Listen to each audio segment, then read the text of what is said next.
Hello guys, today I'm going to show you how to fix the problem of YouTube comments not showing in iPhone. So let's get to it.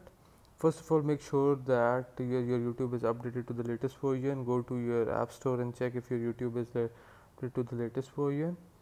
So if your YouTube is updated to the latest version, just then go back to the main screen and open your YouTube. First of all, go to the corner of the YouTube with your profile like this. Now look for the settings. There's the settings option. Go in the settings.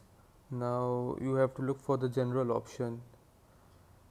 Now you will open the general option. Click on the restricted mode. Click it off.